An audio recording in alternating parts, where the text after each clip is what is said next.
ഫിഖ്ഹിനെ മാറ്റി നിർത്തിക്കൊണ്ട് ഖുർആനും സുന്നത്ത് കൊണ്ടും ആർക്കെന്ത് ചെയ്യാൻ കഴിയും എന്നാണ് ഈ ഫിഖ്ഹിനെ ശരിക്കും നിലനിർത്തുന്ന പണ്ഡിതന്മാർക്ക് പറയാനുള്ളത്. ഇതിൽ തന്നെ ഒന്ന് ഉദാഹരണം നോക്കൂ. ഡിജിറ്റലായാണ് പണം കൈമാറുന്നത്. അതുകൊണ്ട് എന്താ ഡിജിറ്റലായാണ് പണം കൈമാറുന്നതെങ്കിൽ? എന്നാൽ ആരാണ് കൈമാറുന്നത്, ആരാണ് കൈപ്പറ്റുന്നത്?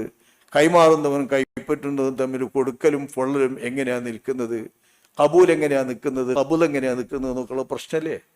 അത് ഖുർആനും ഹദീസും കൈകാര്യം ചെയ്യുമ്പോൾ മനസ്സിലാകുന്നതിനും വിശദമായ രീതിയിൽ, വ്യക്തമായ രീതിയിൽ നമ്മുടെ കർമ്മശാസ്ത്രം കൊണ്ട് മനസ്സിലാക്കാൻ പറ്റും. ഇതിൽ ഉദാഹരിച്ചിട്ടുള്ള അവയമാറ്റം, കൃത്രിമാവയവങ്ങൾ, രക്തദാനം, അവയവദാനം തുടങ്ങിയിട്ടുള്ള വിഷയങ്ങളൊക്കെ ആധുനിക വിഷയങ്ങളാണ്. ആധുനിക രീതിയിലുള്ള ആവശ്യകതകൾ വർദ്ധിച്ചുകൊണ്ടിരിക്കുകയാണ്, ശരിയാ. പക്ഷേ ഇത്തരം വിഷയങ്ങൾ സംബന്ധിച്ച അള്ളാഹുവിൻ്റെയും റസൂലിൻ്റെയും നിലപാടെന്താണ്, അള്ളാഹുവിൻ്റെ നിയമം എന്താണ്, ആ നിയമം ശരിക്കും നിലനിർത്താൻ ഇന്നത്തെ ഫിഖ് കൊണ്ട് തന്നെ സാധിക്കും. ഇന്നത്തെ ഫിഖ് കൊണ്ടാണത് സാധിക്കുന്നതും. ഇത്തരം പ്രശ്നങ്ങൾക്ക് മറുപടി കൈകാര്യം ചെയ്യുന്നത് ഫിഖ് കൈകാര്യം ചെയ്യുന്നവരാണ്. ആയത്തും ഹദീസും കൈകാര്യം ചെയ്യുന്നവർക്ക് ഇതിൻ്റെ വിശദീകരണങ്ങളിലേക്കും ഇതിൻ്റെ പരിഹാരങ്ങളിലേക്ക് വരുമ്പോൾ ഫിഖ്ഹിൻ്റെ കിതാബുകളും ഫുഖഹാക്കളെയും പിടിക്കേണ്ടി വരികയാണ്, അവരെ ഉദ്ധരിക്കേണ്ടി വരികയാണ്. ഖുർആനും ഹദീസും ഉദ്ധരിച്ചുകൊണ്ട് ഇത് തീർക്കാൻ കഴിയില്ല. അപ്പോൾ ഖുർആനും ഹദീസും മതി ലോകത്ത് അവസാനം വരെ വരുന്ന എല്ലാ പ്രശ്നങ്ങളും. യുഗത്തിലും അത് തന്നെ മതി അള്ളാഹിൻ്റെ നിയമത്തിന് എന്നുണ്ടെങ്കിൽ അതിൽ നിന്ന് അതിൻ്റെ വെളിച്ചത്തിൽ നിർദ്ധാരണം ചെയ്യപ്പെട്ട് കോടീകരിക്കപ്പെട്ട ഫിഖ് ധാരാളം മതി എന്ന് മനസ്സിലാക്കണം. ഈ ഫിഖ്ഹിനെ ആദ്യം ഒന്ന് മനസ്സിലാക്കേണ്ടതുണ്ട്.